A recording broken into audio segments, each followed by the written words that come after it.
Listo. Buenas tardes de nuevo, estimados. Entonces, hoy la idea es que hablemos de, a modo de repaso, los que están aquí no han estado en las anteriores, me parece. Entonces, hoy vamos a hablar de fiducia, de leasing, de factoring y si hay tiempo hablamos de franquicia, me parece. Listo, entonces, y si queda tiempo al final. Aunque yo creo que va a ser más en la noche, vamos a mostrar un ejemplo de contrato coligado y dar como unos tips para la vuelta de la coligación. Listo. Entonces, bueno, cuando uno habla de fiducia, realmente nosotros hablamos de la fiducia mercantil, pero resulta que existen varios tipos de contratos fiduciarios. ¿Cuáles son? Existe el contrato de fiducia mercantil, el encargo fiduciario, la fiducia pública y el encargo fiduciario público. La regla general es la...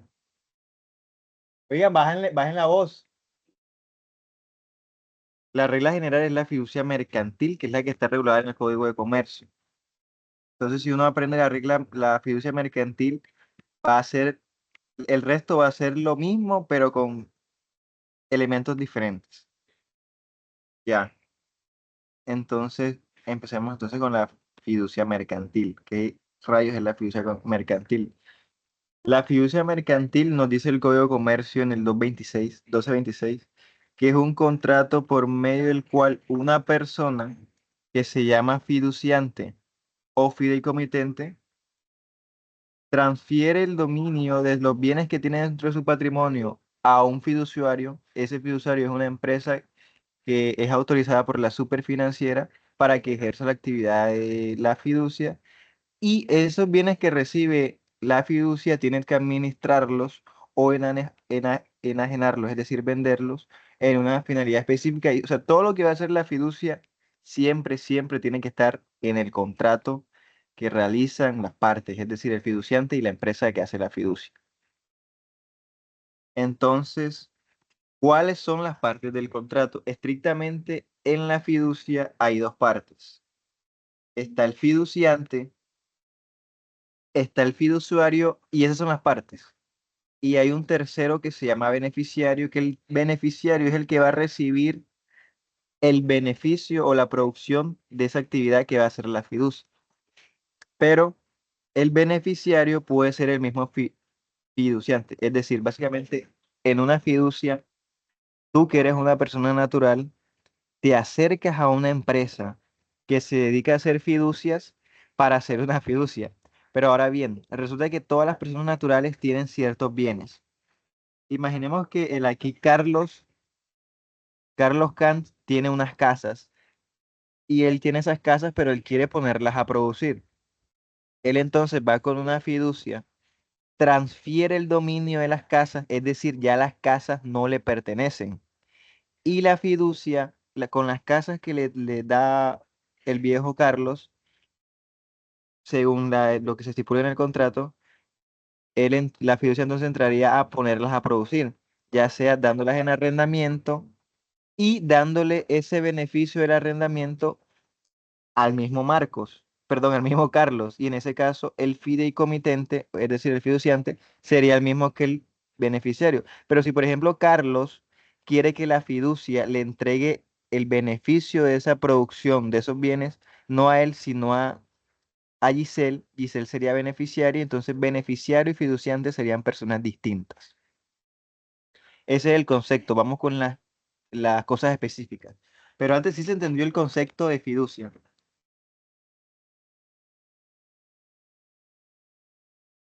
Bueno, voy a presumir que sí. Público difícil. Sí, sí se entendió.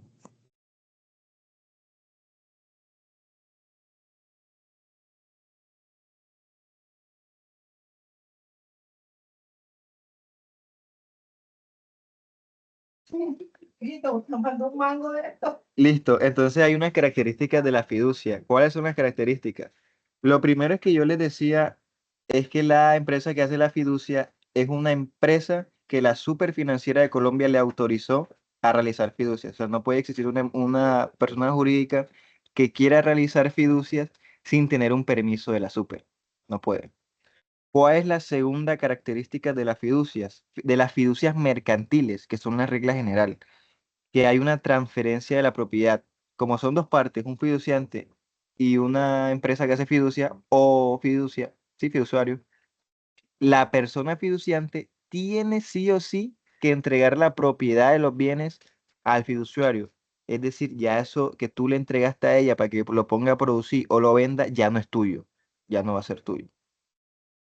Lo segundo es que lo que puede hacer la fiducia, según el Código de Comercio, es esos bienes que tú les das, o los pone a producir, los administra, o los vende y te da el precio de esa venta.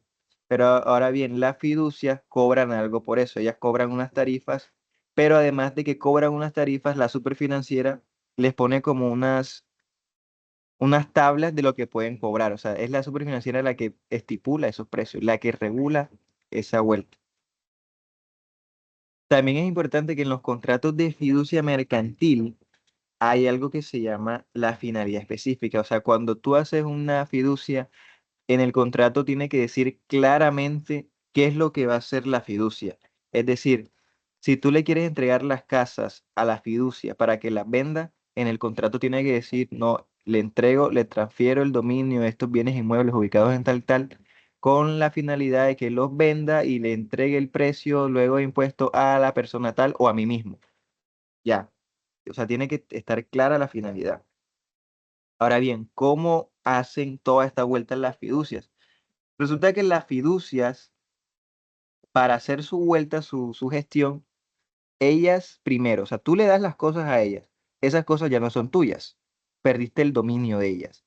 Entonces, esas cosas que tú le diste a ellas tampoco pueden ser de ellas, o sea, no puede entrar dentro del patrimonio del fiduciario, porque además del patrimonio del fiduciario hay otras personas a las que la fiducia le ha recibido patrimonio para también ya sea administrarlo o venderlo. Así que cuando tú le das algo a ellas, ella tiene que crear un patrimonio autónomo. ¿Por qué tiene que crear un patrimonio autónomo con lo que tú le das? Porque tiene que diferenciarlo del patrimonio que ella tiene y tiene que diferenciarlo de otros patrimonios autónomos de personas a las que también le está prestando ese servicio. Esas son las características principales de la fiducia mercantil. Hay también unas modalidades de la fiducia mercantil. Existe una fiducia mercantil de inversión, una fiducia mercantil inmobiliaria, una fiducia mercantil de administración, una fiducia mercantil en garantía, una fiducia mercantil de recursos de la seguridad social. ¿En qué consiste cada vuelta? Literales, según el nombre, uno saca el concepto.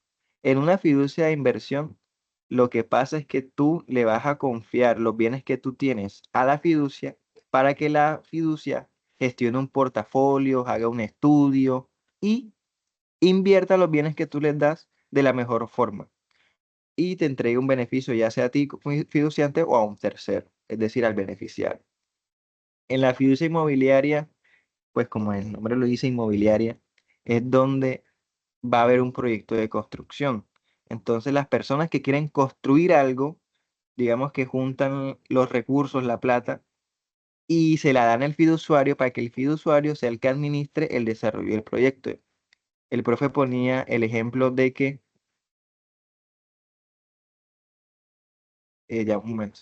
Él ponía el ejemplo de cuando había una persona que quería construir algo y no confiaba en los constructores porque pensaba que sí, listo, yo quiero construir un edificio, pero si les doy los 10.000 millones que cuesta el edificio, capaz esta gente se los come en una semana.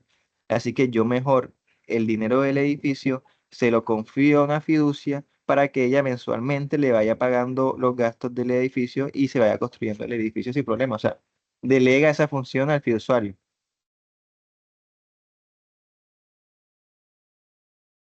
Y existe también una fiducia de administración. Estoy en la fiducia de administración es literal la más sencilla. El fiduciario entonces le confía a la empresa fiduciaria que administre los bienes. O sea, digamos que, por ejemplo, incluso la fiducia inmobiliaria es un subtipo de la fiducia de administración. Está la fiducia de garantía, que es cuando tú usas la figura de la fiducia para garantizar una obligación. Por ejemplo, imaginemos que Carlos se compromete conmigo a hacer algo. Él va a hacer algo, una obligación de hacer. No, una obligación de no hacer. Carlos se compromete conmigo para no hacer algo. Pero yo quiero una garantía de que Carlos efectivamente no va a hacer eso que yo quiero que no haga. Entonces, él dice, listo, John, para que tú sepas que yo te voy a cumplir, vamos a hacer lo siguiente. Yo te voy a poner como beneficiario en una fiducia y si se cumple la condición de que yo te incumplo, entonces ese dinero que yo te pongo directamente te lo van a girar a ti. Pero si yo cumplo efectivamente, pues ese dinero no iría a ti, sino a mí. Y la fiducia de recursos de la administración social es una fiducia de administración, pero con recursos de la seguridad social. Eso normalmente se veía con el tema de los regímenes de ahorro individual, que ya con la nueva regulación que tenemos en pensiones ya se va a acabar esa vuelta. Tampoco el tema de las modalidades no es algo que se pregunta, así que no es muy relevante. Listo, ahora que ya sabemos más o menos las reglas de la fiducia mercantil, vamos a hablar un poquito de la vuelta de los tipos de contratos fiduciarios. Entonces está la fiducia mercantil y está el encargo fiduciario. En el encargo fiduciario es la misma vuelta que la fiducia mercantil, pero el fiduciante no entrega la propiedad de los bienes. Es decir, el fiduciante, cuando le confía la gestión de los bienes al fiduciario, él sigue siendo los dueños. O sea, simplemente la fiducia aquí va a ser una fiducia de administración. La fiducia pública y el encargo fiduciario público es algo que está regulado en el artículo 32 de la Ley 80 del 93, que es la de contratación estatal, y nos dice que la fiducia pública y el encargo fiduciario público o sea, se pueden celebrar fiducias mercantiles en- con recursos del Estado siempre y cuando las reglas de la fiducia mercantil no sean contrarias con las reglas que están en la contratación estatal. ¿Cuándo hay una fiducia pública? Una fiducia pública es cuando esos bienes que se les van a confiar al fiduciario, pues no son bienes de un particular, sino que son recursos del Estado o recursos de proyectos de contratos estatales, de entidades estatales. Ni en la fiducia pública ni en el encargo fiduciario público nunca se le entrega la propiedad de esos recursos del Estado al fiduciario.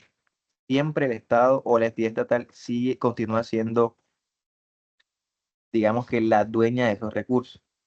Se me volé unas características esenciales de la fiducia mercantil, bueno, de la fiducia en general, porque estas características son de todas las fiducias. Yo les decía que una característica esencial primero era que había un sujeto calificado, porque quien hacía una fiducia tenía que ser una empresa que la super autorizara. O sea, la super financiera, si no te autoriza, entonces tú no puedes realizar una fiducia.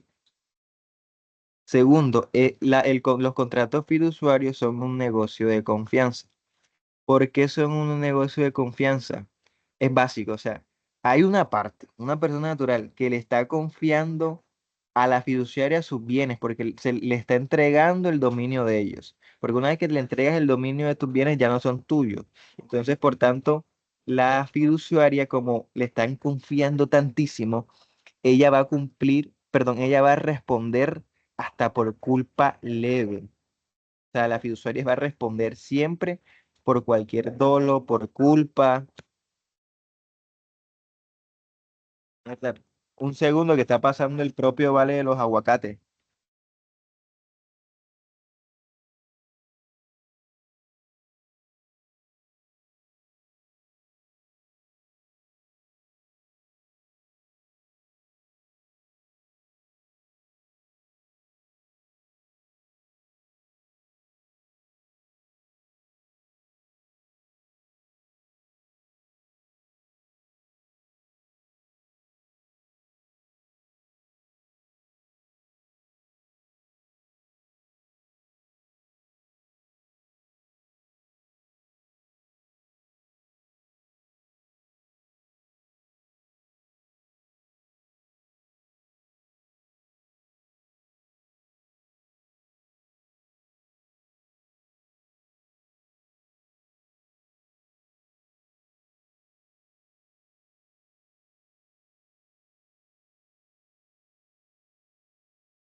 Listo, entonces en eso consistía la vuelta de que era la contrato fiduciario era un negocio de confianza. En los contratos fiduciarios también hay una gestión de intereses ajenos, porque el Código de Comercio dice que la fiducia siempre, siempre tiene que buscar el beneficio, ya sea del fiduciante o del beneficiario. La fiducia nunca puede, digamos que buscar un beneficio propio, sino que ellas están confiando que consiga el beneficio a alguien más. Y eso se relaciona bastante con una serie de prohibiciones que trae el Código de Comercio con respecto a la fiducia. Resulta que las fiducias, el fiduciario no puede realizar cosas que sean incompatibles con los intereses del fiduciante. O sea, tiene siempre que actuar de buena fe, pagarle... ¿Qué? Sí, el tema de la buena fe es bastante importante. ¿Y cuáles son las tres prohibiciones principales de los contratos fiduciarios, de la fiducia mercantil que está en el Código de Comercio? Lo primero es que no pueden haber fiducias mercantiles privadas o secretas. ¿Cómo así? No pueden existir fiducias mercantiles en donde se hagan mediante un documento privado. Todas las fiducias mercantiles entre vivos tienen que darse por escritura pública ante notario. ¿Para qué? Para que sean oponibles. Y normalmente como las fiducias también tienen que ver con bienes inmuebles o bienes muebles de gran envergadura o con altas sumas de dinero, pues eso también garantiza, digamos, que una publicidad en el tema de los negocios.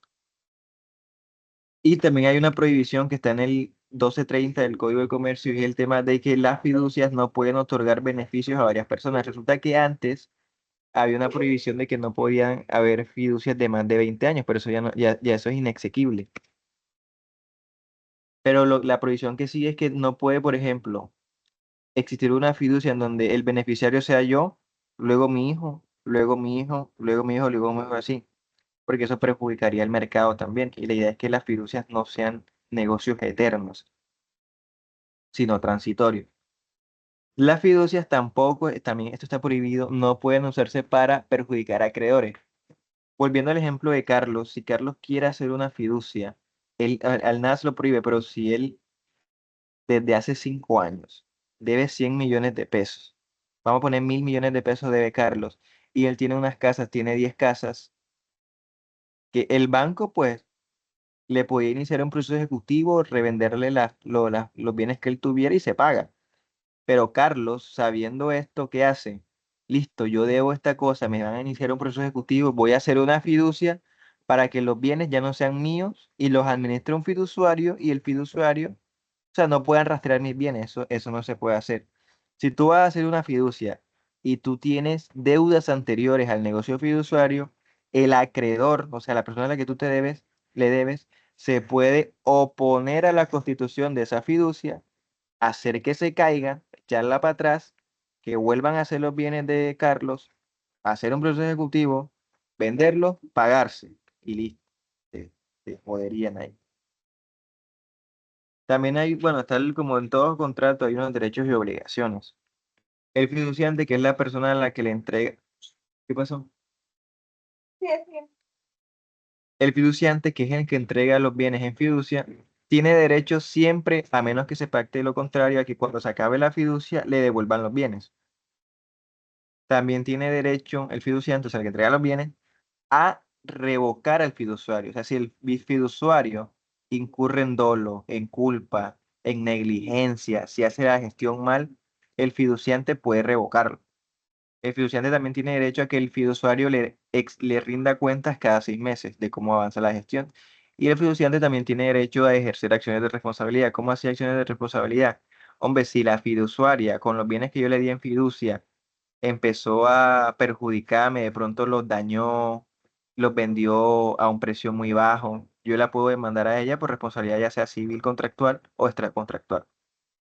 A cambio de los derechos del fiduciante, ¿qué tiene que hacer? ¿Cuáles son sus obligaciones? Primero, tiene que pagarle al fiduciario y tiene que estar obligado a transferirle la propiedad de los bienes. Segundo, ¿cuáles son entonces las obligaciones del fiduciario que contempla el Código de Comercio? El fiduciario, que recuerden, es la empresa que hace las fiducias, tiene que administrar los bienes que le dan en fiducia diligentemente, de buena fe, etcétera. también tiene que separar los bienes fideikomitidos. ¿Cómo así? Los bienes que a la fiducia le entregan en fiducia, como hay varias personas que hacen fiducia, la fiducia tiene que separarlos, tiene que separar esos bienes y también tiene que separarlos de los propios. ¿Por qué? Porque la fiducia también tiene que tener unos bienes para responder. En caso de que ella incumpla, se persiga son los bienes de ella y no los patrimonios autónomos de las personas que le confiaron esa gestión. El fiduciario también está obligado a invertir los bienes según el contrato. O sea, el fiduciario está obligado siempre a hacer lo que el contrato diga que tenía que hacer. No puede hacer otra cosa. Aunque hay fiducias en donde le dan como un margen más de movimiento al fiduciario, pero sea como sea, el fiduciario nunca se puede salir de lo que se estipula en el contrato. El fiduciario también, con ocasión al negocio fiduciario, se obliga a defenderte todos los bienes que tú le entregaste en fiducia. Está obligado también a rendirte cuentas cada 6 meses, ya que cuando se acabe la fiducia, si no se pacta lo contrario, los bienes que le da el fiduciante en fiducia se los tiene que dar el beneficiario. ¿Cuándo se extingue el contrato fiduciario? Literal, se extingue como cualquier otro cuando se acaba el objeto, cuando se cumple un plazo, cuando se cumple una condición, cuando muere el fiduciante o el beneficiario, cuando una sentencia judicial dice que esa fiducia era ilegal y la acaba, como la que hace la fiducia es una empresa, una persona jurídica, pues si la persona jurídica entra en causal de disolución, liquidación, pues también se va a acabar la fiducia.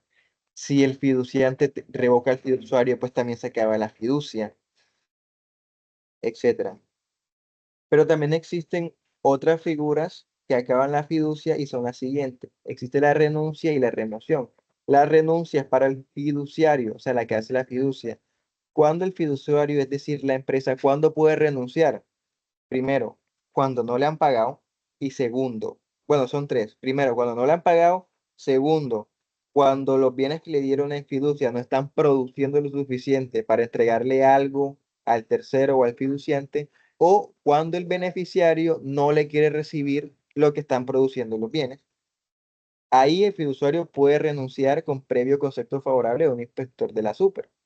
Ahora bien, ¿cuándo quitan al fiduciario? Es decir, ¿cuándo lo remueven de su cargo? La remoción la hace un juez. La renuncia viene como de un mutuo propio de un querer renunciar del fiduciario. Pero ¿cuándo por orden judicial quitan a un fiduciario? Si el fiduciante o el beneficiario demuestra que el fiduciario tiene conflicto de interés con el beneficiario, pueden quitarlo. Si también se demuestra que esa empresa que está haciendo la fiducia está siendo negligente o está cometiendo fraude, también pueden removerla. Y si está incumpliendo con sus deberes, que son varios, que son rendir cuentas, actuar de buena fe, administrar diligentemente, defender tus intereses, también lo pueden remover. Literal, bueno, eso sería todo lo referente a la fiducia mercantil. No sé si haya pregunta con la vuelta esta.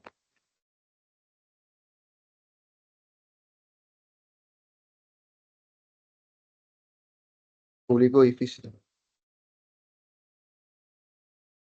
Esto lo vi súper. Listo, entonces no hay preguntas de fiducia mercantil. Qué público increíble. Resulta que hay otro, bueno, este contrato sí es atípico. El contrato de fiducia mercantil pues está regulado en nuestra legislación y por lo tanto es un contrato típico, nominado, contemplado en nuestra regulación privada. Bueno, el siguiente contrato del que les voy a hablar hoy es el factoring.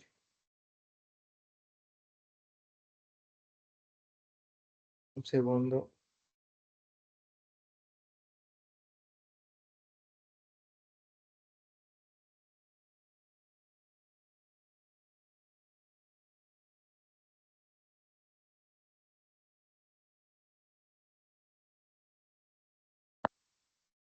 Listo, entonces el factoring es un contrato atípico.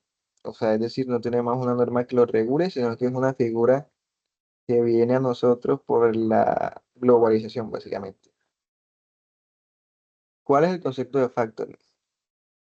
El factoring tiene tres partes. Tiene una empresa deudora, una empresa cedente y una empresa factor. ¿Quién es el cedente? Pero es que primero hay que hablar como más de un concepto. Listo. El factoring es una herramienta financiera. Aquí también podemos decir que es un contrato, aunque creo que no, no es un contrato.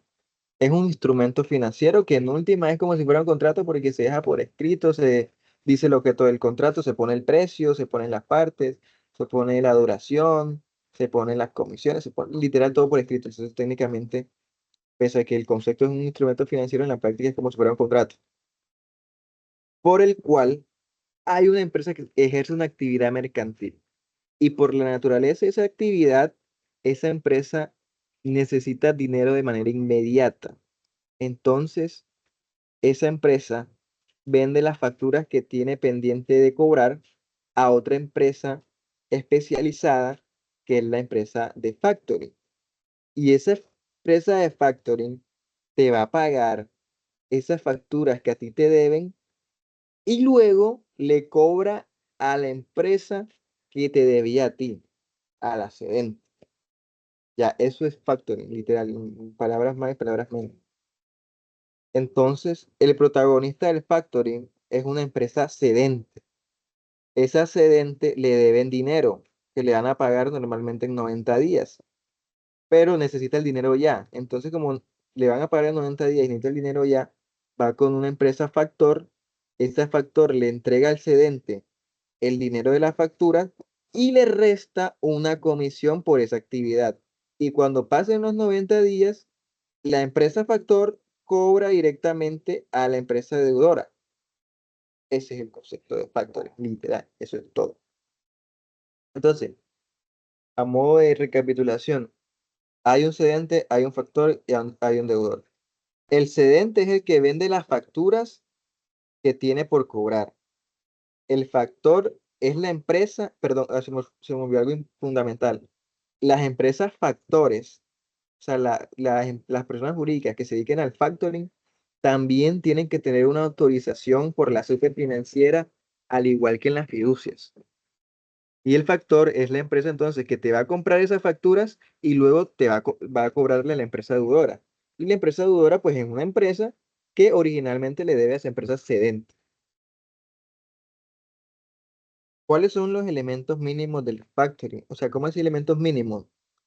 Yo les decía que no estaba regulado, pero como se tiene que dejar por escrito todas las condiciones del factoring porque no hay una regulación que lo supla, como mínimo en un contrato de factoring tienen que estar primero la identificación de las partes, segundo, los servicios prestados por el factor, tercero, cuál es la remuneración del factor, cuarto, cuánto va a durar el contrato y cinco, las obligaciones de cada una de las partes. Entonces, como les decía, es un contrato atípico, no está regido por ninguna ley y ya en ausencia de estipulación nos vamos a remitir entonces a las reglas del derecho comercial, es decir, a las reglas que están en el Código de Comercio, a las reglas de probablemente el texto de los valores por analogía normativa.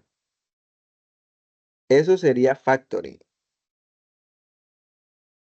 Hay preguntas en factoring.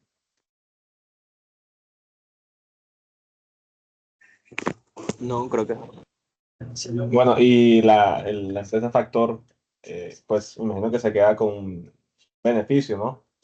Sí, exacto. Ella te va a cobrar por esa gestión que te hace. O sea, imagínate lo siguiente. Está la empresa cedente, ¿verdad? Que ella tiene unas facturas por cobrarle al deudor. Imaginemos que el deudor le debe al cedente 100 millones de pesos, pero te los va a pagar en 3 meses. El cedente necesita la plata ya, entonces listo, le deben 100 millones de pesos, pero se los van a pagar en 90 días. Entonces va con la empresa factor que le va a dar 95, es decir, va a perder 5, pero se los va a dar de manera inmediata. Y ya después, en 3 meses, el factor va a cobrar los 100 al deudor. Entonces gana el factor en 3 meses y el excedente gana inmediatamente, que los necesitaba ya mismo. Oh, Yo, Documento que utilizo yo para la especialización. Igual una manera, pregunta. Dime, man. O sea, no sería también como una cesión de derechos crediticios. En este caso no se necesita la autorización del deudor para No, hacerlo. no se necesita. Ah, ok. Pero resulta que esta vuelta del factoring implica un riesgo para el factor. Porque imaginemos lo siguiente, listo. El factor te da los 95 millones y después le va a cobrar al deudor los 100. Pero ¿qué pasa si el factor pasa los 3 meses, le cobra al deudor y el deudor no tiene plata? ¿Qué pasa ahí? Pues ahí hay un riesgo. Si no le paga el deudor, ¿qué problema? Por eso es que existen unos tipos de factoring, que se me olvidó ponerlo en la diapositiva, pero están en el resumen que yo les mandé, porque el resumen sí lo tiene todo. Hay factoring con recurso y hay factoring sin recurso. Entonces, ¿cuándo hay factoring sin recurso? Eh, el factoring sin recurso es cuando, listo, el cedente le dice al factor, factor, a mí me deben 100 millones, pero yo necesito que tú me des la plata ya mismo. Pero yo no tengo certeza de que me van a pagar en esos 3 meses o si me van a pagar. Así que el factor le dice, bueno, hay un riesgo muy alto entonces de que no me paguen.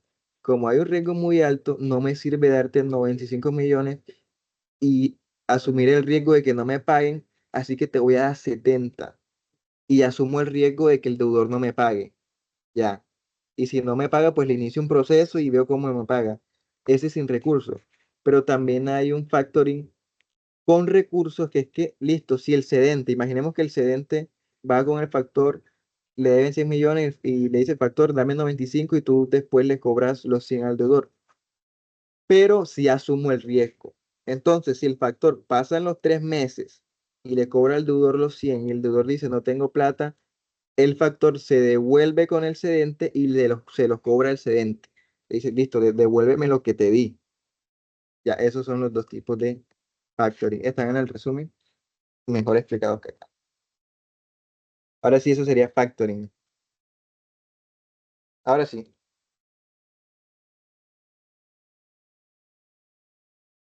Bueno, a ver, presumo que sí.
Listo, eso era factoring. Entonces, hablemos ahora de leasing, me parece. Bueno, ahí sí me van a disculpar la diapositiva porque es más chapa porque la hice en 10 minutos. Una de leasing. No, la hice con una IA, o sea, le puse el... Bueno, entonces, la vuelta del leasing. Bueno, el leasing en breve. ¿Qué nos dice el viejo Sánchez del leasing? Nos dice primero, muchachos, el leasing no es un contrato. Nos dice, el leasing, al igual que el factoring, es un instrumento financiero. Pero, hombre, en la práctica es como si fuera un contrato porque es un documento escrito donde se identifican las partes, el objeto del contrato, qué se va a arrendar, las obligaciones de cada uno, cuándo se extingue el contrato, cuáles son los derechos de las partes, etcétera. Entonces, listo, no es un contrato, pero es como si lo fuera. Es una herramienta financiera.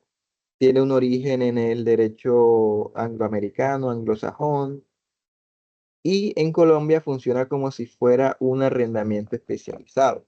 ¿Por qué un arrendamiento especializado? Porque es como un arrendamiento, solo que al final te pueden dar una opción de comprar eso que te estaban arrendando. Entonces, concepto y características del leasing. Primero, es un instrumento financiero que se formaliza por un documento escrito, por un contrato escrito, pero no es un contrato. La característica fundamental del leasing es que hay una vuelta que se llama opción de compra. Y es que al final, por ejemplo, si tú haces un arrendamiento de leasing, ponle tú a una casa, o sea, un leasing habitacional, un arrendamiento que va a durar 12 meses, vas a pagar 1 millón. En el 13.º mes, el conductio, es decir, el arrendador, el leasing, la empresa de leasing, tiene que ofrecerte la opción de que tú compres la casa entre el 10% y 30% del valor de la casa. Así, por ejemplo, si era una casa que valía 100 millones y tú pagaste arriendo durante 12 millones, perdón, durante 12 meses, no sé, 5 millones durante 12 meses, en el mes 13 tienen que ofrecerte la casa en 30 millones porque te dieron la opción de compra y tú puedes como arrendatario decidir si compras o no. Pero también resulta que hay unos tipos de leasing, hay uno que te da la opción de compra y otro que no. Listo. Entonces, modalidades de leasing. Ah, no, partes, no, sí, modalidades del leasing. Hay un leasing financiero, que es el leasing bonito, y el leasing, digamos, el leasing popular, y hay un leasing operativo, que es el PIE. En el leasing financiero, la empresa de leasing te da la opción de compra. Cuando se acaba el término de las rentas, te dan la opción de que compres directamente el bien. Pero ¿cuándo te da la opción de que compres el bien? Cuando se cumple, digamos, una vaina que se llama vida útil del bien. Por ejemplo, con el tema de los carros, imaginemos que te van a rentar un carro de 2025 durante 5 años. Como los carros se devalúan, se van dañando con el tiempo, pues a esa empresa que te va a rentar el carro en 5 años, ya ese carro le va a traer casi que más gastos que beneficios. Por eso es que ya la vida útil del carro acabó y te lo pueden ofrecer para que tú lo compres. Yo decía el sábado que eso se veía antes en Estados Unidos con el tema de las casas que se devaluaban. Pero hoy día, pues aquí y también en parte de allá las casas y las tierras lo que hace es subir valor. Eh, Listo, entonces te dan la opción de compra cuando se acaba la vida útil de lo que te están arrendando. Que no decimos arrendamiento, sino que es lo que te dan en leasing. Entonces, el leasing financiero puede recaer sobre bienes muebles también como vehículos, entre otros.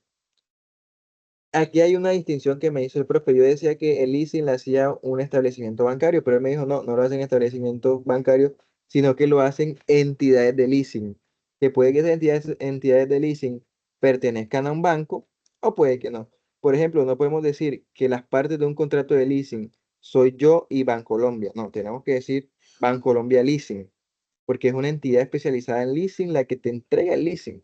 Puede que esa entidad de leasing esté adscrita a un banco, pero no es el mismo banco, sino una entidad de leasing. O sea que el leasing lo ofrecen entidades de leasing. Por otro lado, en el leasing operativo es el mismo leasing, pero no hay una opción de compra. Es decir, al final cuando se acaba el contrato no te dan la opción de comprarlo. ¿Y por qué no te dan la opción de comprarlo? Porque esos bienes que te están arrendando eh, no se gastan con el tiempo, sino que todo lo contrario, se revalorizan. Entonces, el ejemplo era el tema de los mercados secundarios, y que habían cosas que, aunque tú usaras y usaras, no iban a devaluarse con el tiempo. Y pues también le ofrecen compañías de leasing. ¿Cuáles son las partes del contrato de leasing? Pues la doctrina normalmente nos habla de locatario o, perdón, de locatario y entidad de leasing. Estos conceptos a mí me parece que los crean del arrendamiento romano. El arrendamiento romano que se llama locatio entio, las partes del contrato que nosotros tenemos como arrendador y arrendatario, los romanos le decían al arrendatario locatario y al arrendador conductio. Entonces, en el tema del leasing, normalmente se le dicen a las partes locatario. ¿Quién es el locatario? El arrendatario, es decir, el cliente de la entidad de leasing. Y la entidad de leasing también le podemos decir conductio o arrendador. ¿Por qué no decimos arrendador y arrendatario? Para no confundirnos con el arrendamiento. Por eso es que se recomienda decir locatario y conductio o entidad de leasing, pero que en sustancia terminan siendo un arrendador y un arrendatario. Listo. Los beneficios del leasing, pues hay un financiamiento más alto, hay una flexibilidad, no requiere, o sea, cuando los bienes que tú vas a usar en el leasing no tienes que comprarlos, sino que simplemente los arriendas y si ya no los quieres seguir teniendo, pues no renuevas el arrendamiento y listo. Te reduce gastos, pruebas el bien antes de comprarlo y pues también tiene unos beneficios fiscales y una reducción de riesgos para entidades. Eso no lo van a preguntar. ¿Qué les van a preguntar de leasing, estimados? Les van a preguntar el concepto, las modalidades, cuándo hay opción de compra, cuándo no hay, por cuál es el porcentaje de la opción de compra, por qué en el leasing financiero te dan la opción de compra y en el operativo no, el tema de la vida útil de los bienes y listo. También les van a preguntar los tipos de leasing, pero yo no los tengo en la diapositiva. Resulta que hay leasing inmobiliario, hay leasing habitacional, hay leasing mobiliario, hay leasing internacional, leasing de importación, leasing de exportación, leaseback, leasing dry, leasing wet. Literal es como el tema de las fiducias. Uno agarra el nombre de ese leasing y ya uno sabe cómo va la vuelta. Por ejemplo, en el leasing inmobiliario, perdón, en el leasing inmobiliario, que es más breve de entender, se arriendan o se entregan en leasing bienes muebles como lo son carros. En el leasing habitacional, normalmente se entregan en leasing bienes inmuebles como casas para habitación de vivienda familiar o uso habitacional, es decir, el tema este de las viviendas de interés social. En el leasing inmobiliario, entonces se entregará en leasing ciertos recursos, o se aportará ciertos recursos para un proyecto de construcción de algo.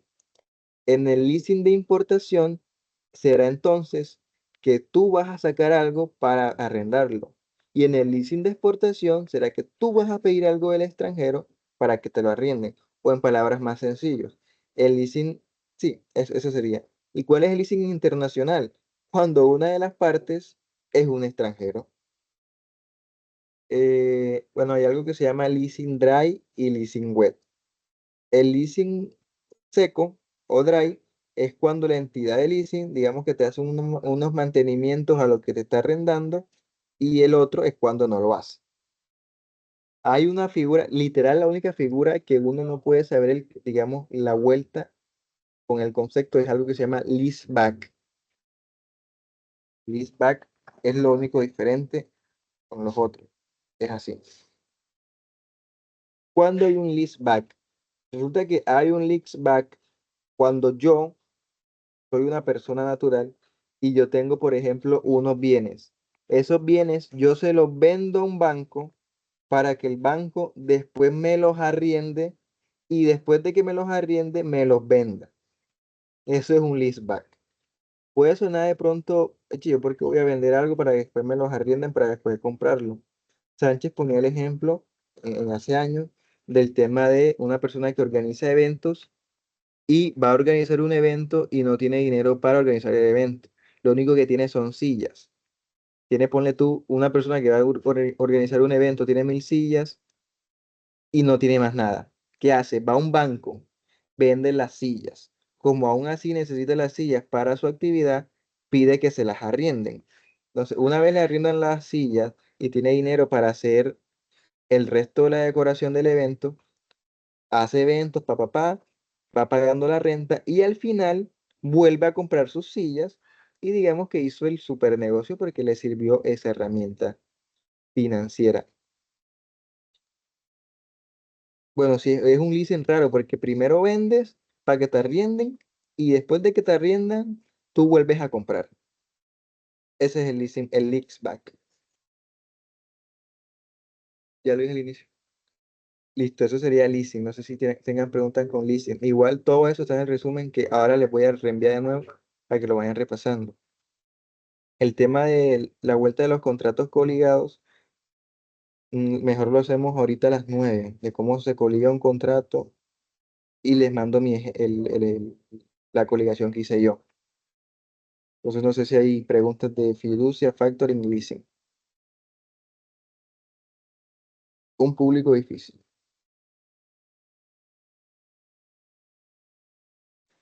Yo tengo una pregunta sobre El encargo el fiduciario. encargo fiduciario, sí. Es que no me Li- quedó muy claro. Listo. Resulta que yo les decía que existen unos contratos fiduciarios.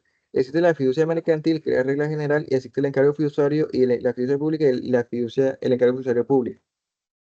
La única diferencia del encargo fiduciario con la fiducia mercantil es que acuérdate que en la fiducia mercantil el fiduciante le entrega la propiedad de los bienes al fiduciario. Es decir, esas cosas que eran del fiduciante ya no son del fiduciante porque se las confió a la empresa, ya sea para que las ponga a producir o las venda y le entregue un beneficio. En el encargo fiduciario, tú no le vas a entregar la propiedad de los bienes, o sea, tú le confías la administración de los bienes a la empresa, pero siguen siendo tuyos. O sea, tú no te estás desprendiendo de los bienes.